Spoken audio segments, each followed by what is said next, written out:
mama mo pukaw, unsa may reaksyon sa anak kapukawon? Ikaw pa. Ha?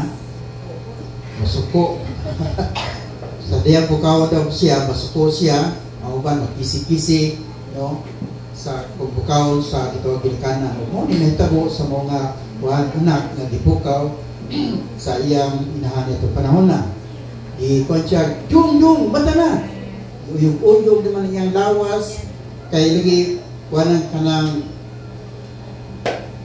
patindugo na siya.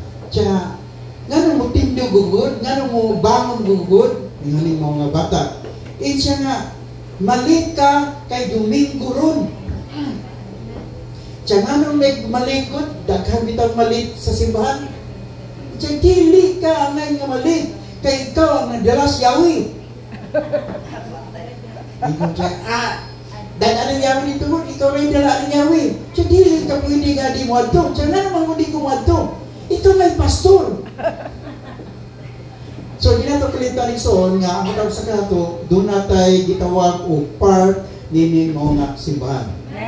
No, dita angay nga malate, dita angay nga mo absent, dita angay ison nga dili mo ani nga naman kay parta sa pamilya diha sa atong Dios. So, open your Bible in the book of 2 Corinthians chapter 6 verse 2. Ang atong topic karon, don't be late before it's too late. No? Ayaw paulahi sa dili pa ulahi ang tanan. 2 Corinthians 6 verse 2 ini. For he said, I have heard thee in a time accepted, and in the days of salvation have I succored thee. Behold, now is the day of salvation. Sabi siya, kay siya nagingon, sa panahon nga nahimutan, gipatalinghugan ko ikaw.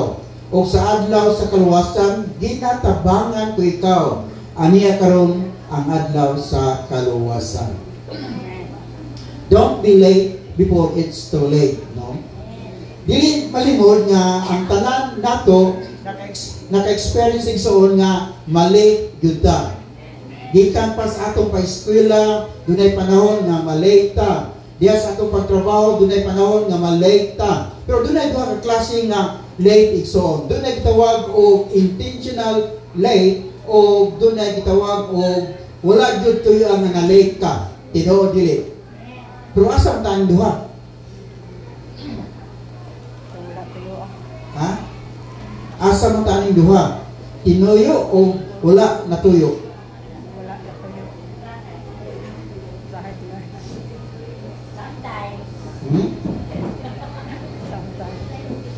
So, dili ta angay nga maligison kay atong last Sunday na bisita mi, no. Dugay ang panahon nga naghugon-hugon mi nga mamisita sa usa ka kanang kauban sa church. Nya pag bisita na mo, ang bisitahan patay na di ay. So, lisod kayo malate tay igsoon. No?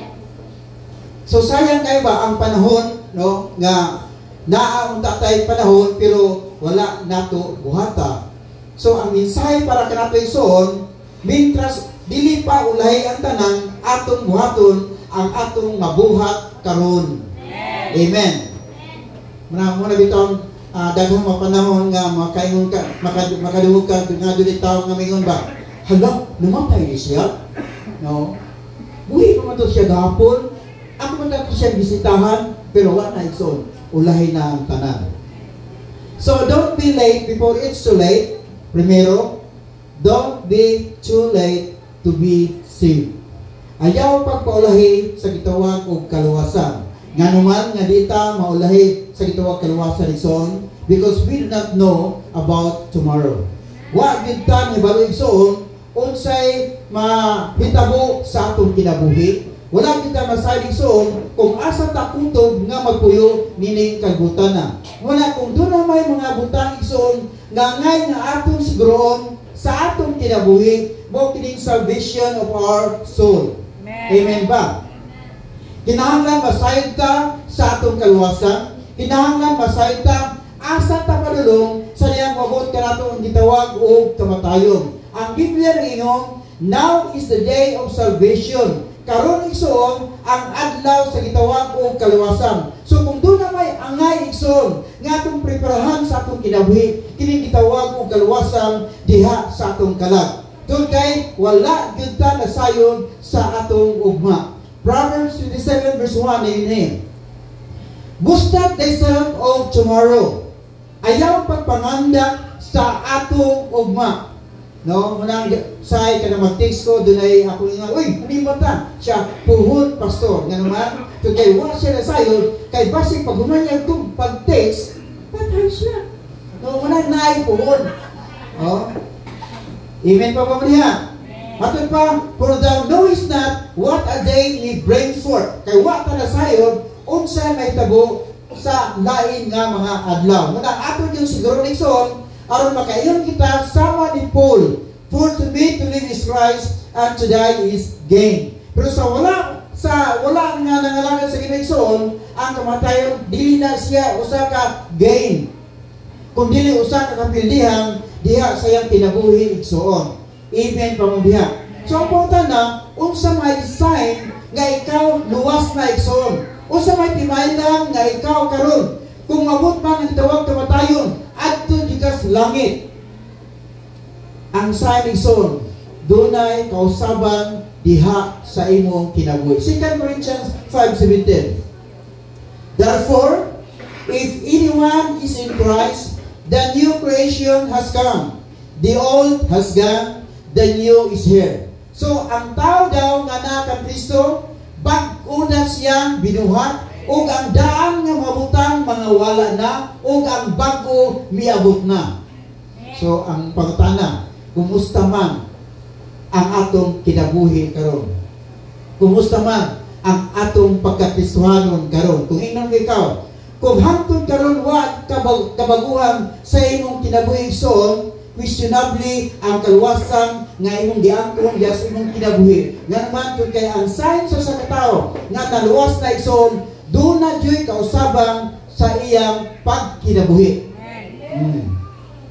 Ug wa tay lain mo hamon igsoon, no? Aron maabot ka atong kaluwasan ang pagdawat ni Jesus diha sa atong kasitagsa ka mga kinabuhi. Acts chapter 4 verse 12 din.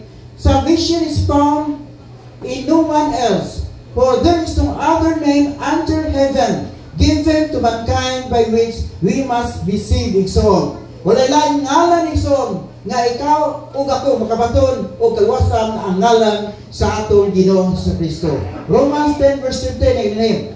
For whosoever shall call upon the name of the Lord shall be saved. So, sa mo tawag tas ngalan ni Jesus, muabot ka nato ang gitawag og kaluwasan. So, manang atong siguro igsoon, kung panahon sa atong kalisdanan, panahon sa atong mga problema, kinsay atong tawgon. Kaya narabay ang problema ba kung dunay panag-away, ang tawgon si Yawa, si Satanas, no? Yawa kang banaha ka.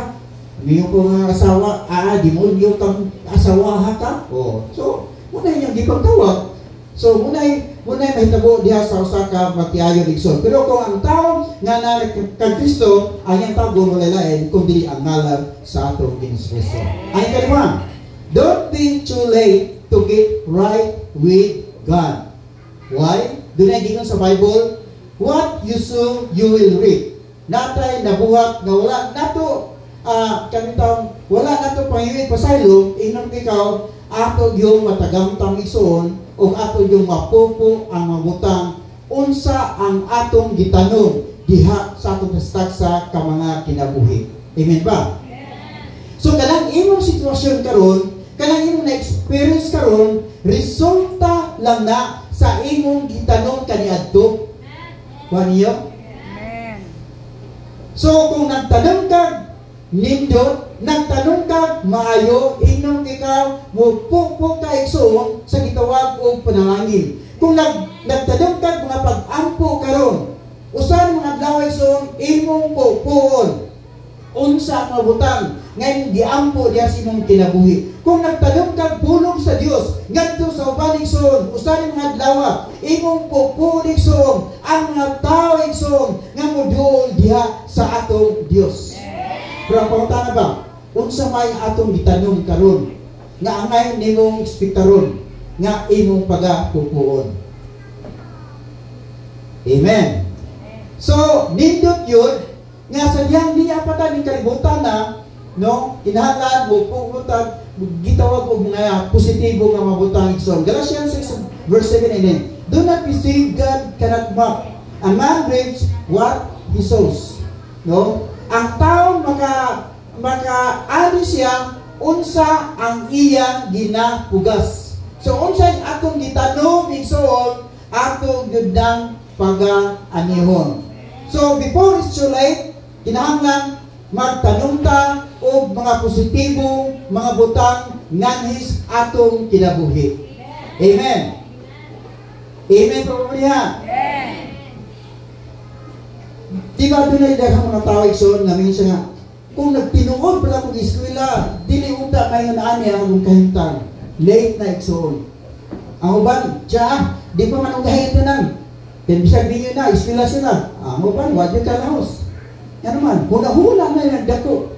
Late na igsoon, tiguang na, gusto na pag-memorize.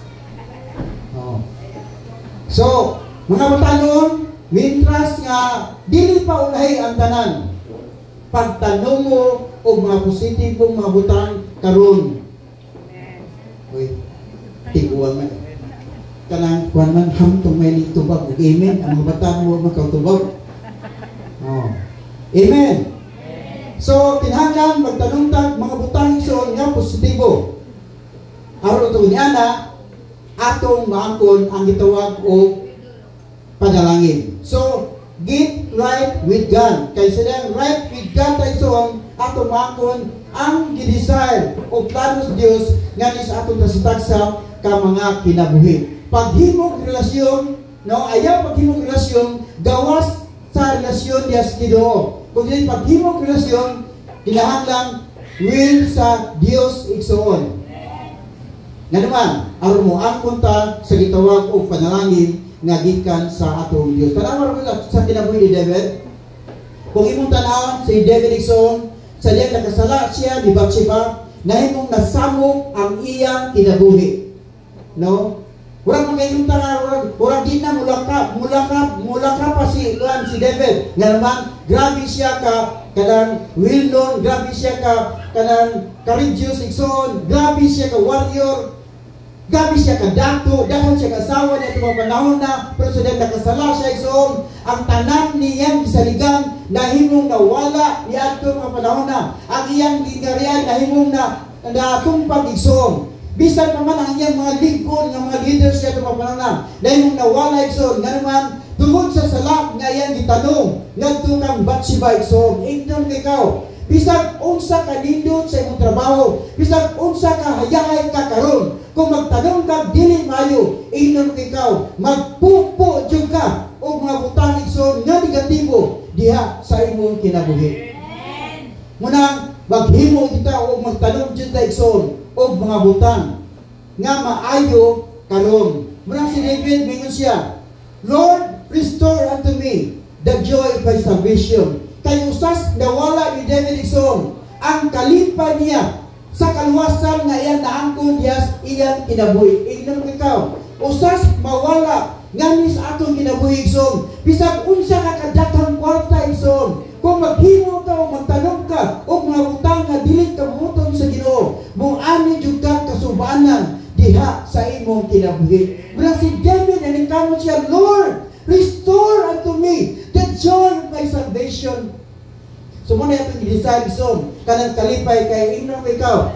Dili jud ka makalahuntay sa pagpangalagad nga sa Ginoo kung ang joy of salvation igsoon mawala dias imong kinabuhi. Kay matong pas awit, the joy of the Lord is my strength.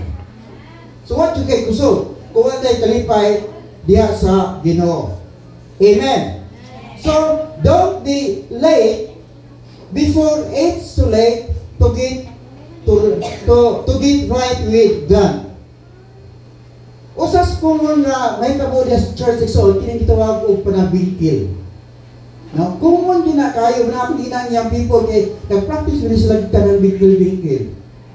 Ko nga kung magpadayon ka ng magsingog away, no, kung magsingog away, wa di may tabo sa atong church. kay unsaon man pagpiyag sa Ginoo o daghang makalag nga mismo pilara ta kabukyang people mag-away pagyud.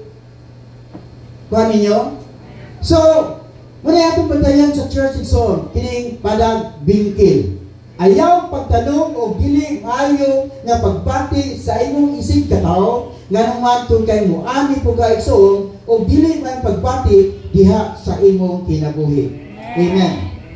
Ang ikatulo, don't be too late to miss our God's will in your life.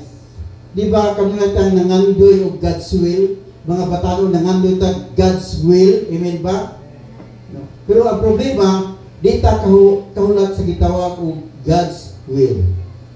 My will. The book of Romans chapter 14 verse 8. If we live for the Lord. If we die for the Lord. So whether we live or die, we belong to the Lord. Manindot kayo. Mabuhi matag mamatay, iyatas Dios. Amen ba?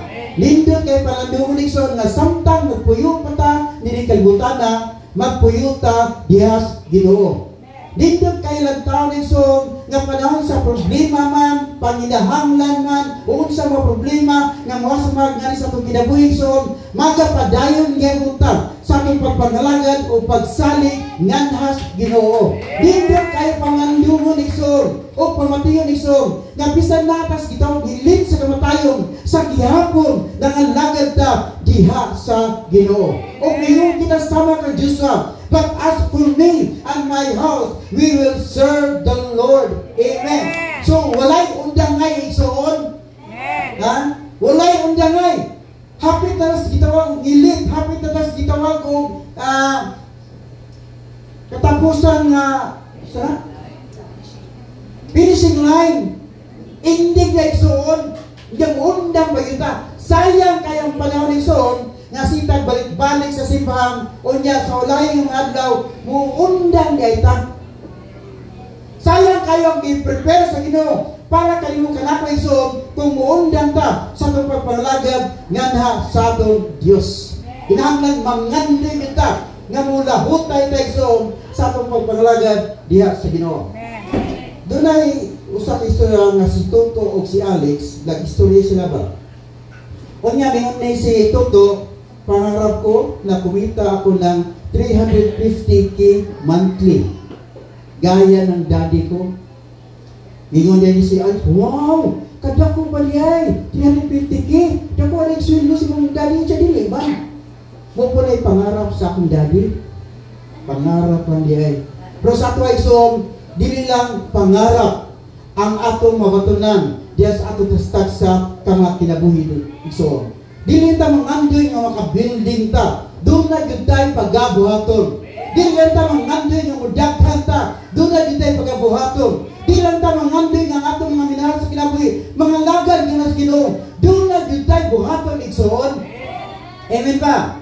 Serving God is not only a choice, but it is a chance. Serving God is not an option, but it is our opportunity. Serving God is not a requirement, but it is our responsibility. That's why, don't stop serving God. Nganuman, kahit usani ka chance igsoon, usani ka opportunity igsoon, and do this willingly. That our responsibility. That's our responsibility. Mo na ato responsibility igsoon, igod ka kita nangalagad nganhas sa Ginoo. Di alam yung kakaroon. Kadang di mo yung taputuyon, pastor. Madiskurahi man jud ko. Inang ka igsoon. Walay aktor sa gitawag diskurahi. Muabot yudas matag usa ka nato igsoon. Labi na kung makadungog kag mga negatibo nga mga butang igsoon. Ignon kay ikaw, ayaw ka balaka kay wala ka na ginusara.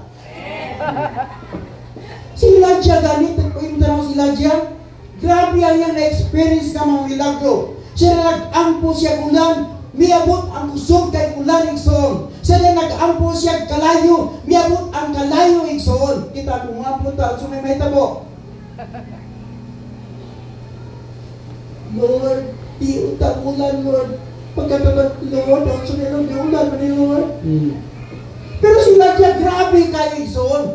Sa diyang miyan po siya kinudaghan kay siya dahil eksperyensyan nga milagro nga gibuhat sa Dios diya siyang kinabuhi.